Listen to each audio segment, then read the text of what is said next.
Hi everybody, welcome to my next video. It's part 2. It's basically just an addendum to the video I was going to make before. I just had to do something really quick, so that's why I'm making it part 2.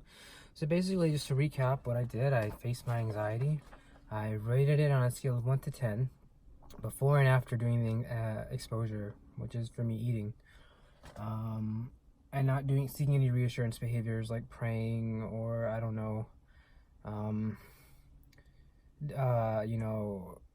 just kind of ignoring it and hope it goes away, because there is it's not like you can't ignore it and go away, and it will to some extent be better, but it's kind of like just pushing it down and not really addressing it. You're kind of just ignoring it, and it will then one day you'll find yourself doing the most random things, like just being impulsive or not thinking straight, and it will come kind of back to your whole attitude of not really facing things. And if you don't face things, you'll start getting triggered way too easily, and that's kind of what you don't want to do. So that's why it's very important to not avoid it, but stay with the anxiety to the point where like you actually feel it completely over you. You think you're gonna die, you're gonna choke, you're dead. All these thoughts go through my life. I'm a loser. Why can't other people do this? I'm in the afterlife. God is God is judging me. All these different thoughts. Okay, and then you'll realize how almost like stupid they are, and what really matters is you getting better and the actions you should take towards getting better. So that was that. Just to recap, before I was at a 10 out of 100, I went down to a 9 out of 100. Honestly, I've been seeing the past few videos that not a big drastic change in it, going from like for example 70 to 40 like in my earlier videos. It's more of just like almost plateauing now. So that's something to consider. You will reach a plateau. I'm experiencing it. I'm sure I'm not any different than anyone else who has a choking phobia. They might be experiencing a plateau as well. And honestly, I'm very grateful I'm at a plateau of 10 rather than a plateau of 70. So that would, in a way, be almost saying I'm cured, but I'm not fully cured, because I still have the anxiety. And there is no necessarily cure, but there are treatment. Like I'm fully committed to my treatment plan, and therefore I think it's successful, right? But to say I'm cured, is it's kind of like I wrote a 10, so I'm still anxious. So now I'm gonna go through my thoughts that I was thinking, what I was writing down while I was eating my McDonald's. And so names have been, if I have any names in here, they're all gonna be private. No one's gonna know who I'm talking about. And the other thing is, I try to make these thoughts as sequential as possible. But unfortunately, sometimes there's things, the thoughts, the next thing you know, this one's going there. So it's as sequential as possible as I could make it. There may be some errors in the sequentiality of my thoughts. So the first one, even before I was eating, this is an anticipatory thought, the thought I almost always have: I'm choking, right? That thought's always there. That thought's always going to be there. I think I've written it at least twice in my last thought record. So once here is, it's normal. It's a thought. It's a negative thought. It's a negative thought I always have. It's just one of those thoughts I'm kind of numb to now. I kind of just, tell it to shut up. But sometimes it comes out, and I actually, in a way, do believe it. In a way, it's very low. Like, I believe it very low, but I believe it. So I'm writing it down. Next thought. Why is your anxiety level so low? Yeah, see, this is in the beginning of my exposure here in the video. If you look at the last video, that's what I was doing. Anxiety level was 10. Usually, it was like at least 20, 30, 40, 50. On bad day, 70, 90. But to have 10, that's what I thought to myself, why is it so low? And I haven't been doing these videos, and I have been noticing a plateau, but this is the first time I kind of put it on paper. Ask myself, why is my anxiety so low? Next thought, the answer. Been doing this for approximately 6 weeks. There's your answer. My anxiety level is so low is because for the past approximately 6 weeks, I've been doing this exact thing every day, except for on 1 day a week, so 6 days a week. Past 6 weeks, I've been focusing on my anxiety fully, committing myself to the therapeutic process, and realizing a lot of interesting things about myself in terms of anger and sadness that I have, and in terms of like almost like a sort of like I feel like I need permission from the world to exist or express myself. And some of it might just do with the fact that it's hard for me to express myself, my OCPD, my whole sexuality being gay, and that's someone's fault really, but it's just kind of a struggle I have in terms of being okay with both sides of myself, a Muslim as well as a homosexual. So that was that thought. Next sequential thought is everything is going to be okay.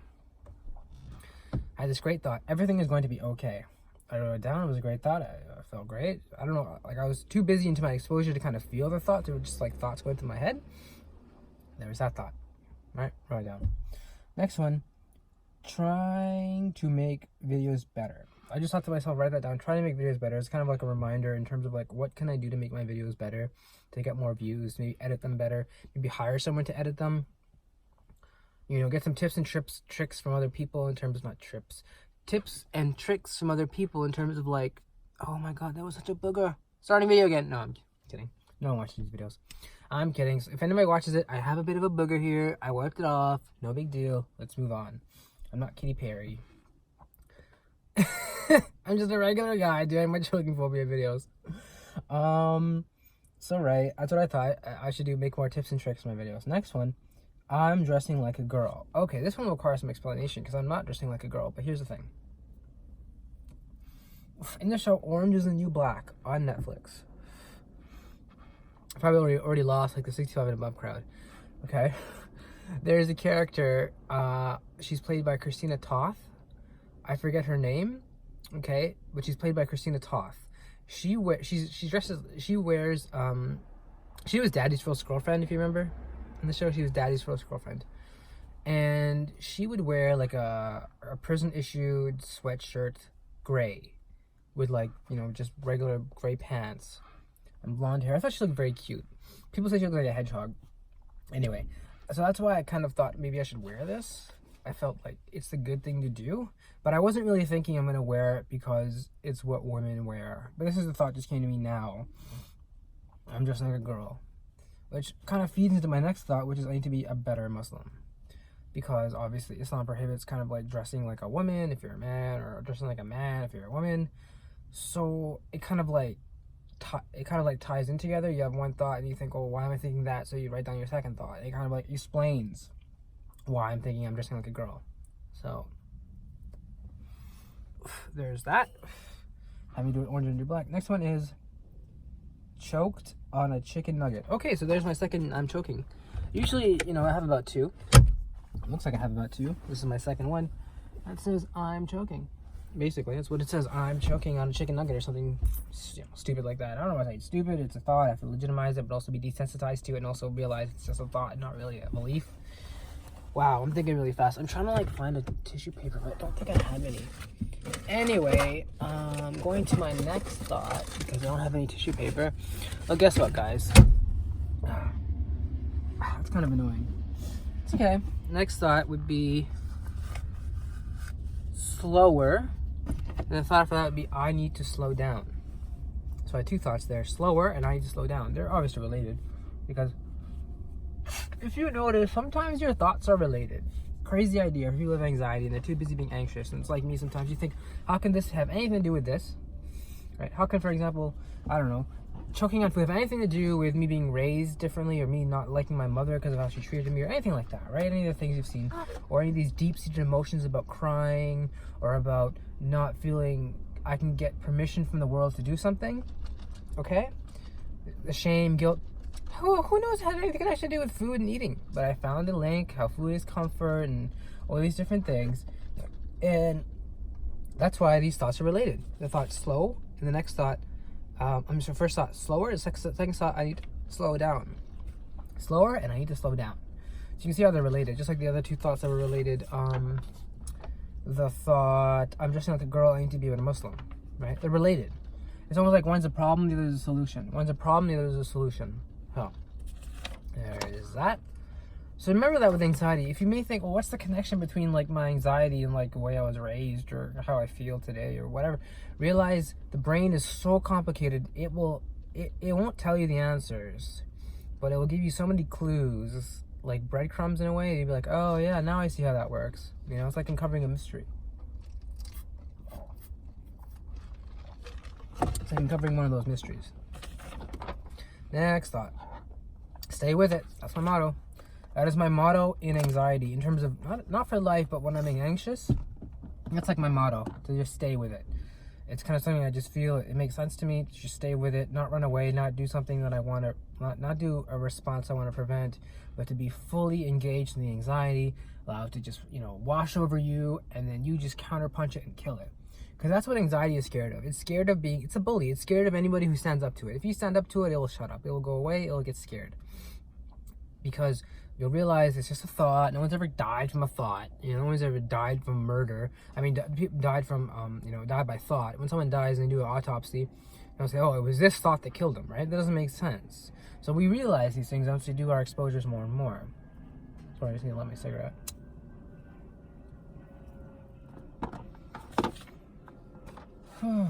Next thought. So I'm kind of ashamed of writing this, but I thought maybe I shouldn't write it. But at the same time, I want to be open and honest with myself and with my anxiety and with what's going on here with my life. This is a problem I believe a lot of people have in terms of not maybe showering every day or brushing their teeth every day. It gets kind of too much when you have to deal with all your thoughts and other responsibilities to deal with. But it's very important to be very hygienic. Like, there are days like today where I didn't really brush my teeth, so I'm going to just go with this thought, which is, yesterday. Here's a thought. My teeth need to be brushed because I did not brush them yesterday, right? It's just a thought. I thought I need to say, I felt kind of, it's something I need to say. I also thought maybe I shouldn't share this with the world. At the same time, this is me live and unedited, unrated kind of thing. Like, this is who I am. You guys seen me cry. You guys seen me do everything. So what's the point in telling you guys, once every 4 weeks, I forget to brush my teeth out of one day. It happens sometimes. You're too tired. You're sitting in your bed. You don't want to do anything. It's like a day before you get paid, so you're not working, and you're not doing your videos. Next thing you know, you just you don't do anything all day. You just smoke some weed and you go home, basically. So, but it's very, don't be ashamed of being like that way. There's other people like that. You're not the only person who struggles with hygiene issues or anxiety issues or choking phobia or social phobia or agoraphobia or depression or food disorder, what is it called, eating disorders, anything like that. You're not the only person. It's very common. These things are very common, and the hygiene thing is kind of more for people who have schizophrenia, because I've noticed that it's one of the major symptoms of, one of the symptoms of schizophrenia. You get too manic, right, and too delusional. You forget to do normal things. I've seen it. I've heard about it, read about it to a certain extent. And I've observed it firsthand. I don't believe I have schizophrenia, although I have been diagnosed with schizoaffective, but I just feel like it's a bunch of, no one really, when I talk to them, they don't believe I have it. Even the doctor was kind of like, yeah, I guess you have it. He was a smart doctor. He knew what I was talking about, but I didn't really trust him. So I don't know. I honestly think I was just in a different headspace then, and it may have come off that I was schizo, but I take the meds to kind of just help me eat, but they do help my hallucinations. It's not like I don't have auditory hallucinations, and sometimes visual hallucinations. Depends on different things that happens in my life. Mostly they're auditory, but the pills do help. So at the same time, let's just move on from that. Next one, a piece of the binding or glue will get swallowed by me. So I have a book, and the book has a binding. This is one of the papers that I've torn out of it, and the binding has paper, it has glue, and it also has a bit of fibers. You know how a book has a spine of a book has glue and a bit of fibers to keep the book together. Well, I took the papers out, and as I was taking them out, because I didn't want to really use this notebook, but now I'm using it for a different thing. I was using it for something else, but I didn't want to use it for that, so I'm using it for this. Irrelevant to what I'm talking about. Anyway, to make the long story longer, as someone close to me would say, basically, the glue, I fear when I'm writing my thoughts down, I might accidentally brush against the paper. The glue might get in my mouth. The fibers of paper, or I'm not the fiber. I don't know the fiber of paper. There's like these string things get in my mouth. They're like the binding covers of the spine of the book, right? If you open up a book, you'll notice there's like little fibers. If you break the book apart, you look at the binding, the glue. There's fibers. And I feel like one of those might get in my mouth. Okay. So that's that. So that's kind of like I'm choking in a way too, but it's more like fleshed out. I'm kind of like writing down exactly how I will choke. Other times, if you notice, it's just a general I'm choking or choked on a chicken nugget. That's very important when you say exactly what you're gonna get choked by, because then your mind will be like, well, when am I gonna get choked by a chicken nugget? Was it when I'm eating chicken nuggets? And then you'll start becoming more rational. No, you choke on a chicken nugget if you eat it too fast, and you maybe eat like 4 of them in your mouth, and you're like, I don't know, talking to somebody, obviously, or, you know what I mean? If you do high risk behaviors with food, obviously high risk, dangers will happen. Food poisoning, choking, salmonella, stuff like that. Moving on from this thought, I have, what's his name? Opens the sea. Save. The scene from Slumdog Millionaire. This is an image I was having, because your thoughts and images. This is an image I was having. The scene from Slumdog Millionaire, if it's a movie that came out, remember that scene, the opening scene with the bathtub, the opening credits, they're showing all the pieces of paper, they're showing all the money being, thrown. It's a very interesting scene. Yeah, I've had that image for a while, and the guy's in the bathtub, the guy who I think ratted out his friend or whatever, the bad guy, and at the end of the movie we see him in the bathtub, and he says something like, God is good, and kills himself, right? I was thinking about that scene. Like, I'm Pakistani, so maybe it has something to do with it. I think some of it has to do with the fact that, it's just a really interesting scene. It's very calming to make me think about. It's a movie, it's relaxing. It has nothing to do with food. I don't think it has anything to do with food. I think it just has to do with just a random passing thought in my mind. Maybe a way to calm me down after the last thought about the choking. And then obviously a verbatim quote, the thought was in my head, God is good, which is from the movie as well. But I also felt it. I also felt the thought, God is good. I remember just being in a way, like happily, almost embraced in a way. Because I was thinking back to when I was like a better, Muslim. I didn't have a lot of these struggles, and I just kind of, in a way, ignored them and just went on with my life, not really paying attention to the psychological aspect of my life. And so maybe that's where this thought came from. I don't know, it just came. God is good. Just thought I had. Next thought. There's a song, and the song lyrics that I was thinking about. The song is called The Choice. I think it's called The Chase. And the song is called End Credits. The band is called The Chase. Look it on Google, YouTube, whatever. It's there. It's a really good song. I like it. And I think they're from the UK. It's really good. I like it a lot. And I've been listening to it a lot. So maybe that's why it's the thought that I'm thinking. Next one is, what does person X believe? Now, obviously I'm saying person X for their privacy, but there's a person who is fairly, and I could say associate, of me. Not associate, what's the word? Like, chum, buddy, And, well, when I said chum, it was so weird. Anyway, and he told me once about what he believed, and it didn't really make sense to me, so I don't know how I'm writing this. I just said, what does person X believe? Right? I'm just curious. I want him to elucidate his views a bit more. It's weird how the thoughts go, right? They don't make sense. These are as sequential as, they're like probably 95% sequential. There's probably a bit of errors here and there, but it's basically one thought after the other that I'm writing down. There's no basically there's no time period where it stopped. Next thought is, there are over 10,000 miracles of the Prophet. So this is where we're getting into my Islam, into my OCPD, and my repetitiveness, and my religiosity, hyper religiosity and scrupulosity. These are all symptoms of OCPD. And this came to me. This is something I was thinking. I saw a YouTube video about this where this person who was like a mom spoke about the 10,000, how we have at least recorded, I believe.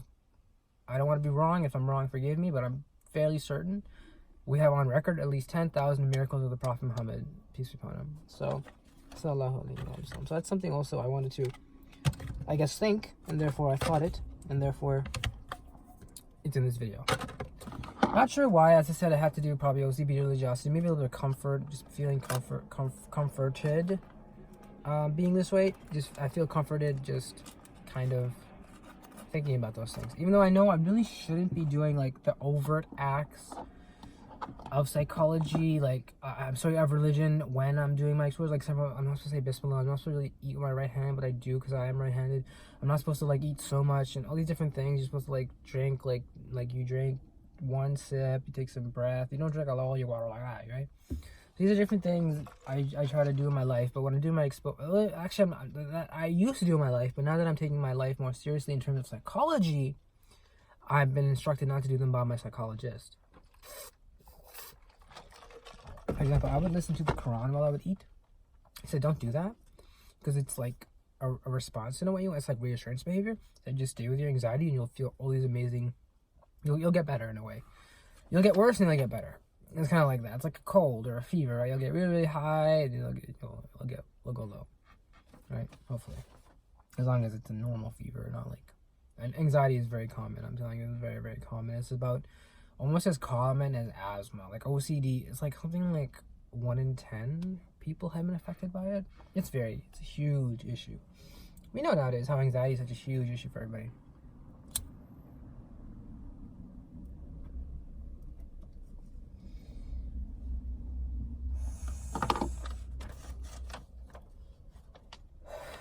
So I got a couple more thoughts here. Next thought is why is John Fish and me? Okay? And I said talk about parenting and parents. Parenting. John Fish is a guy on YouTube. He's highly successful. People say he's like the next Elon Musk. He's like a 4.0 GPA at Harvard. He makes weekly video essays in Harvard. He is taking computer science and psychology. He's had a best-selling notebook organizer planner on YouTube, on Amazon, that was best-selling. It was number 3 top. He's very intelligent, very hardworking, very diligent. He's like a workaholic in a way. And I said to myself, why can't I be like that? Like, what's stopping me? He's the same person as I am. Was it parenting? Like bad parenting? Or like, what? Why do some people have this drive to just go beyond whatever they think is their goal and just keep going? You know, versus people that just don't do that.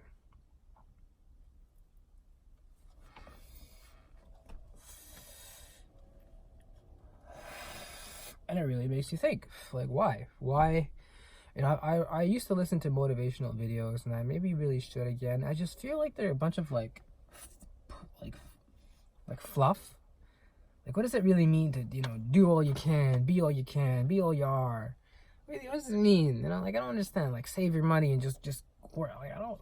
The way they say it is so beautiful. But at the end of the day, is it really a good way to handle my time? Because I think there's better things I could be doing, like listening to Islamic lectures or just listening to music. At the same time, there's no denying I used to listen to this a long time ago.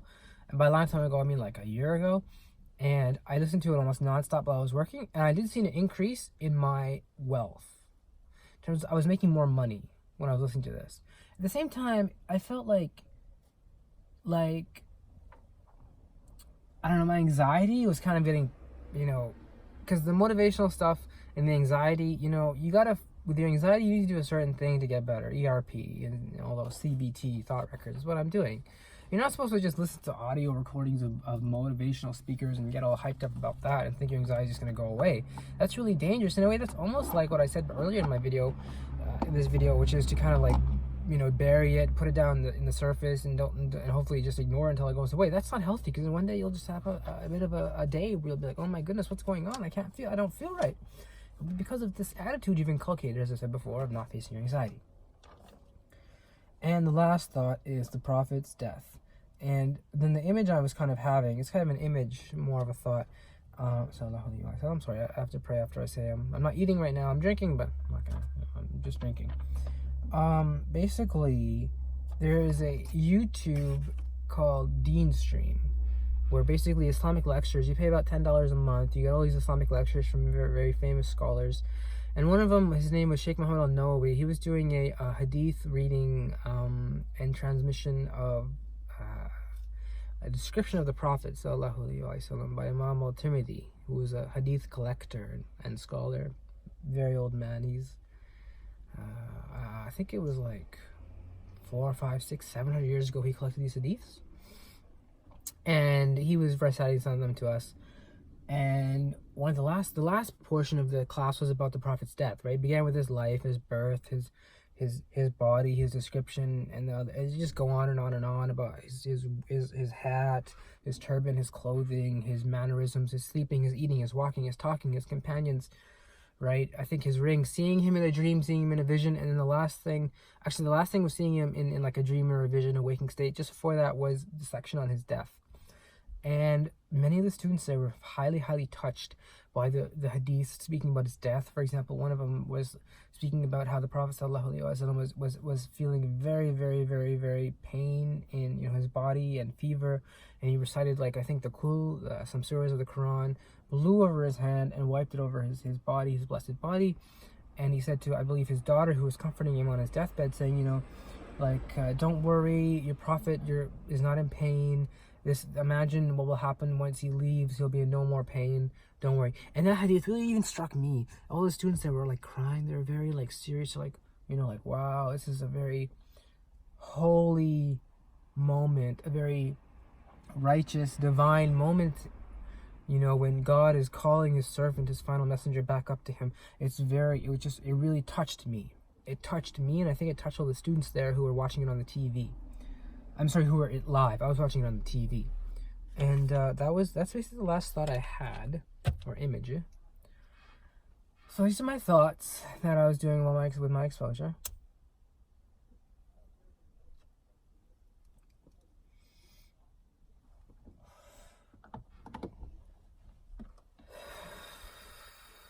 So, basically my video. It's going to be a 2-bar today because, sorry, I told you guys about that before. And remember, write down the thoughts that get you scared when you're doing your exposures. Even if you're not going to do an exposure, just write down your thoughts. It helps.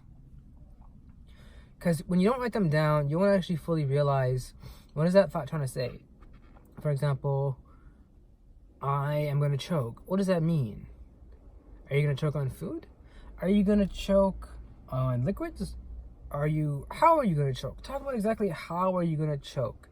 Is it because you're going to deliberately put like 5 chicken nuggets in your mouth and not swallow them? I mean, not chew them and swallow them whole? Because that would be considered almost, I don't want to say mental retardation, but you would not have to be very smart, or someone would have to force you to be doing this, right? And if you're not being forced, I think it could even be suicide. If you take 5 chicken nuggets, put them in your mouth with no intention of chewing them, and just hope they'll go down by swallowing them, then you choke, which is probably a high chance that you will. How could you not have foreseen that? Unless you're like I don't know what the word they use, invalid or developmentally challenged. Unless you're that, it could be considered suicide. Because you should know, not necessarily prohibit every accident, but you should know reasonably what you're putting in your mouth if you're gonna, die or not. So.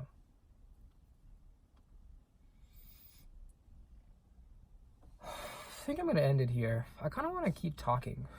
So, let's see what I could think about talking about. Oh, there's stuff going on in the news. So, maybe you can see what's going on in the news. I heard something about an explosion or something somewhere. There was an explosion at some factory where apparently adults with disabilities were working or something. I'm not sure what's going on there. But, this is my video. This is me dealing with my anxiety, unrated. And I know these aren't popular videos because they're long and I tend to drabble on and on. But really, it's very important that I get this stuff out there so that even if one person learns from these videos how to deal with their anxiety, it'd be better than nothing, right?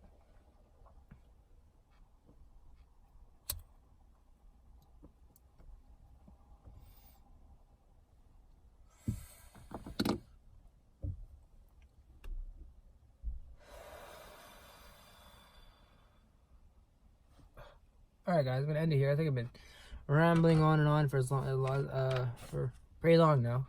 So, leave you guys with this. Remember, of course, my motto, stay with it.